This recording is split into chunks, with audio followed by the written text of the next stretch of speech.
Hey, it's producer Danks again. Make sure to stop by Blues Hog on Thursday night at Spot 520. It's going to be a wild time with a big surprise. Tim, Brother D, and the whole gang will be there. OVS, Old Virginia Smoke. OVS, Old Virginia Smoke. OVS, Old Virginia Smoke. OVS, Old Virginia Smoke. This podcast is brought to you by the Kansas City Barbecue Store, the official provider of barbecue supplies to listeners of Pitmaster. The dog days of summer are here, which means it's prime barbecue season. The grills are kicking, and as we get in those last days of summer, you really got to make sure you have what you need. But it also means that the American Royal is right around the corner. From smokers and fuel to rubs and sauces, the Kansas City Barbecue Store has everything and anything you could want.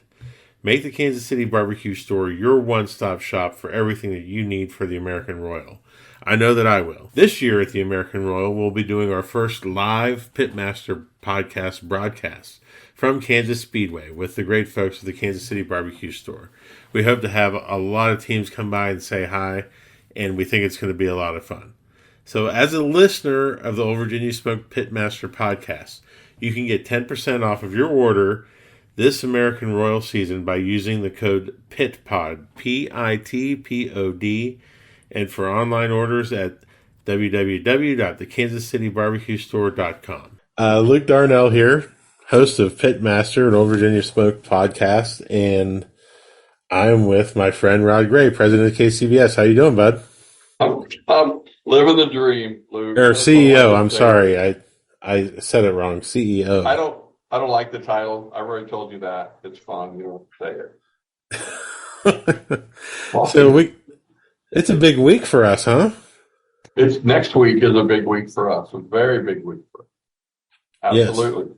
Yes. American Royal.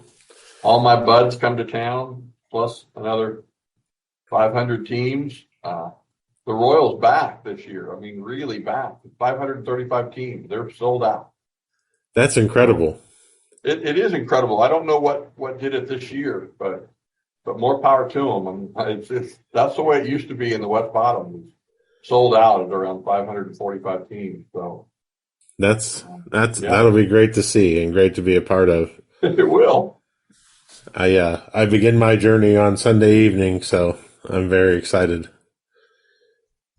Very excited. When will you be here? Sunday night. Oh, you're flying. I forgot. I'm sorry. Yeah, taking the aeroplane this year. It's going to be a little different. Little different for me. That shouldn't be legal for competition barbecue. I don't know. That's just me. That's pretty tough. Well, what kind of day have you had? Just an average day. Maybe I'll introduce that in the Master Series rules. You can't fly in. Well, this podcast was brought to you by airlines. Right. So, as a cook, what did the American Royal mean to you? So I've heard someone else say this, and I will swear he stole it from me. But to the American Royal, the Invitational, for example, is the ultimate barbecue contest. Anybody who wins a qualifying event is invited. No one is left at home. This year, I'm going to paraphrase their numbers. I'm not going to I'm going to estimate them. It's around 250 teams in the invitation. Wow. Honestly, I've never heard of that. We used to cap out about 165, and I know they're allowing to go further back to qualify because of the pandemic, but it's in the neighborhood of 250 teams in the invitation. That's crazy. I've never seen that before. So, but to win that contest, granted, winning any contest, you have to have some luck on that day. But if you win the American Royal Invitational, you have really done something, especially this year. Any year, though. And then to turn around in the Open, having 535 teams, and the count for all the side dishes and sausage and things like that are all up this year. what an amazing event to be a part of. And something else new, 23 international teams this year. I think it's the most the Royals ever had for international. So That's great. it's going to be a banner year. But to me, honestly, if I could win one contest, it'd be the American Royal Invitation. If I could win two, it'd be the Invitational and the Open. And if I could do it on the same weekend, that would be special. Has anyone ever done that? No, not to my knowledge. Not in the, let's say that's not in the modern era. Gotcha. Carolyn Wells and I were talking just the other day, and she was recounting the start of the Royal. They actually had it in the Golden Ox parking lot. Yeah. Which is a lot that they don't use on the West Bottom, but it's not huge. It was like 3017 in the first ever American Royal. She's been tasked with recording every winner of the American Royal, which she has done. I wish I had that list for this talk, but anyway, there's a lot of history there that doesn't get a lot of conversation about it. But and KCBS was called in to help them because they were having some trouble getting their award reconciled into about year, I don't know, 3 or 4 of them. Wow. But yeah. That's the Golden Ox is one of the first places. My first Royal, that was the first place I ate in Kansas City. Really? Yes, because I was told that the burn ends there were amazing. At the Golden Ox? Yeah, and they were really good. Yeah, awesome. I only know the Oxford steaks. It was an over-the-top steakhouse when I went. I don't know when they had a barbecue, and I didn't know about that. Yeah. So. I've had a lot of good meals in Kansas City. You know, there's a lot of good places, and I can't wait to get back there. So we have some decent food. So how get callous to it? Go ahead. How are you approaching this year's Royal in your new role? Well, it starts on Tuesday. So I'll be out at the Royal starting Tuesday. Honestly, this will be my first Royal behind the curtain, for lack of a better way to put it. And we have a lot of great people coming in town in terms of reps.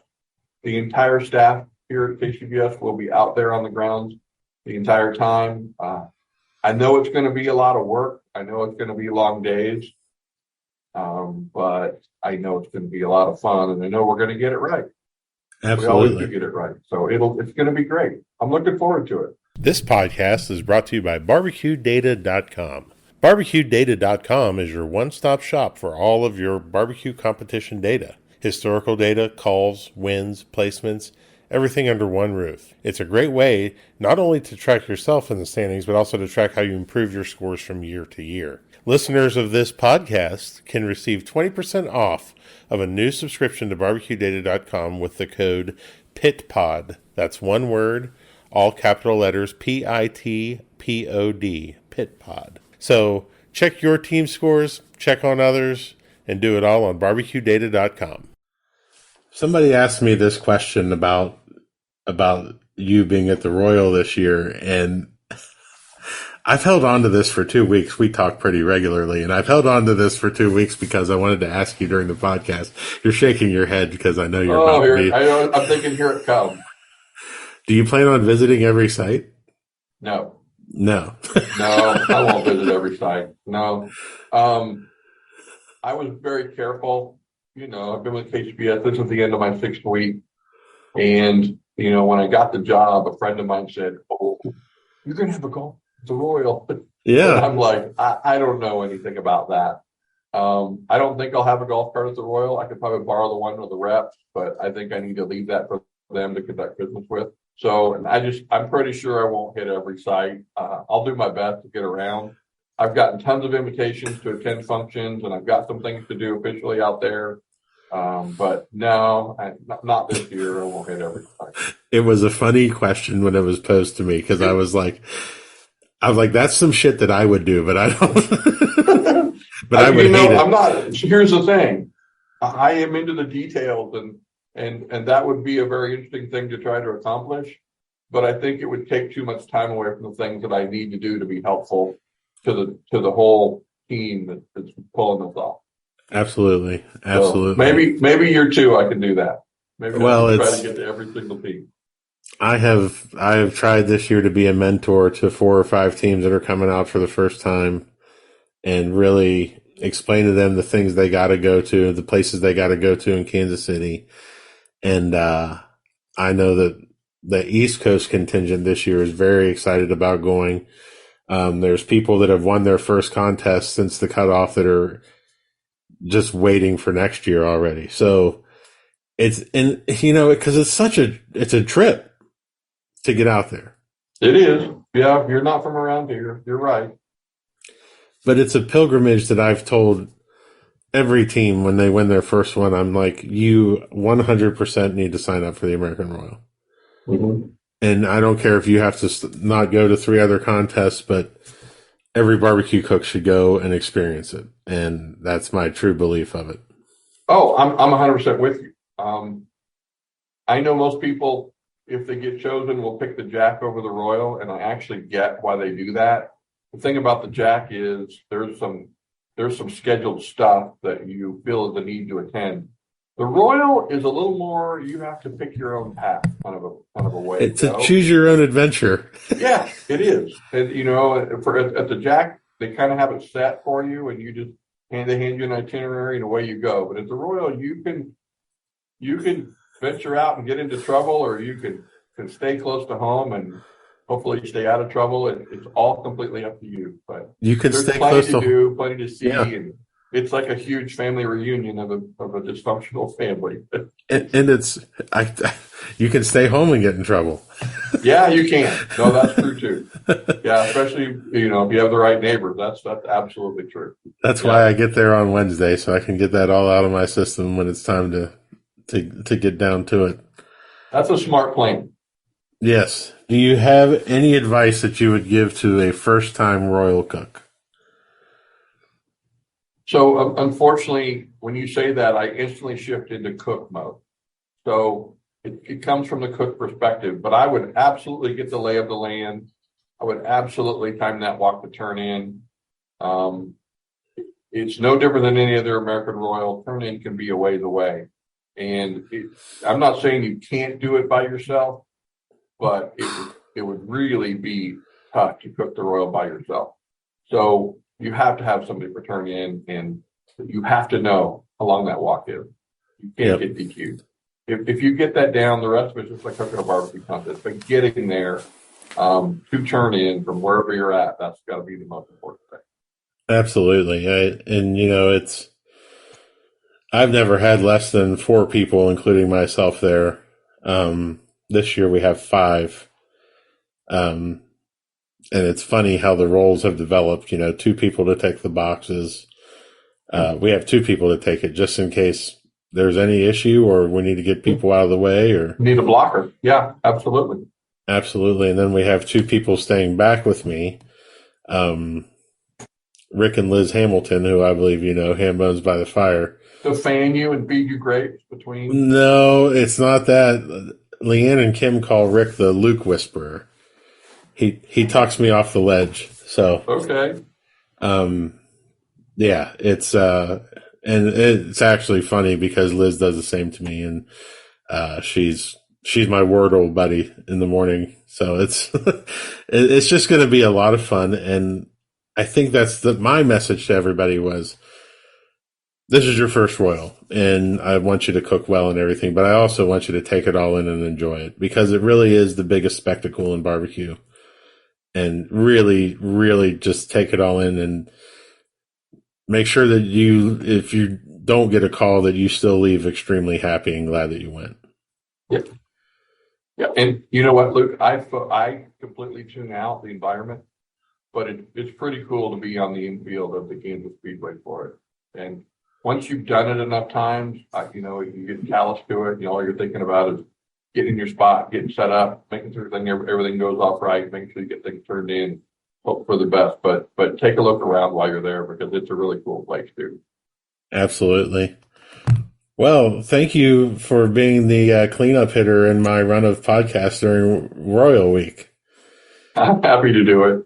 It's been a pretty amazing week of interviews in terms of Mike Wozniak from QL, Travis Clark with a quick hitter with some advice to people coming for the first time. Johnny Trigg, and now yourself. So Pretty good company.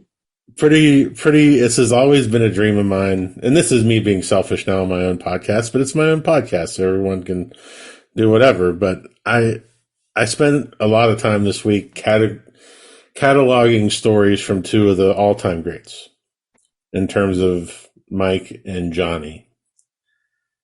And I think that's super important to get those stories. And the best part about both of those podcasts is they both told the same story from different perspectives about the TV show they filmed in Reno, Nevada together. I was there. And you were there, yes. Mm-hmm. So hearing all of those viewpoints from different sides come together, not planned. Those are just the stories that those two gentlemen chose to tell me. I'm blown away by it. So it's going to be a great week, my friend. Hey, the weather's going to be good too, by the way. I don't know if you've seen it, but we're going to be I am getting 70s. Constant updates from Joe Pierce. Okay. Because he and I are playing in a golf tournament on Monday. Oh, all right. And yeah, that's been an exercise. And so I shipped my clubs out to Slaps, and I've heard every indictment, like these clubs are dirty, your golf shoes are horrible. It's all there. So, wow, look at that. The American Royal is calling me. I need to answer this. That. Yeah. You better take that. All right. I'll talk to you later. All right. Luke, good to see you. Bye. Thank you for listening to Pitmaster, an Old Virginia Smoke podcast. Be sure to subscribe and like the podcast, rate the podcast, and to share it out with all your friends. Also, be sure to check out the Old Virginia Smoke YouTube channel as well. Tune in next week for another great episode of Pitmaster. For companies interested in advertising, please contact Old Virginia Smoke directly via www.oldvirginiasmoke.com. Pitmaster, an Old Virginia Smoke podcast, is edited by Chris Sedanka. Pitmaster, an Old Virginia Smoke podcast, is a property of Old Virginia Smoke, LLC. All rights reserved. Copyright 2022. Old Virginia Smoke.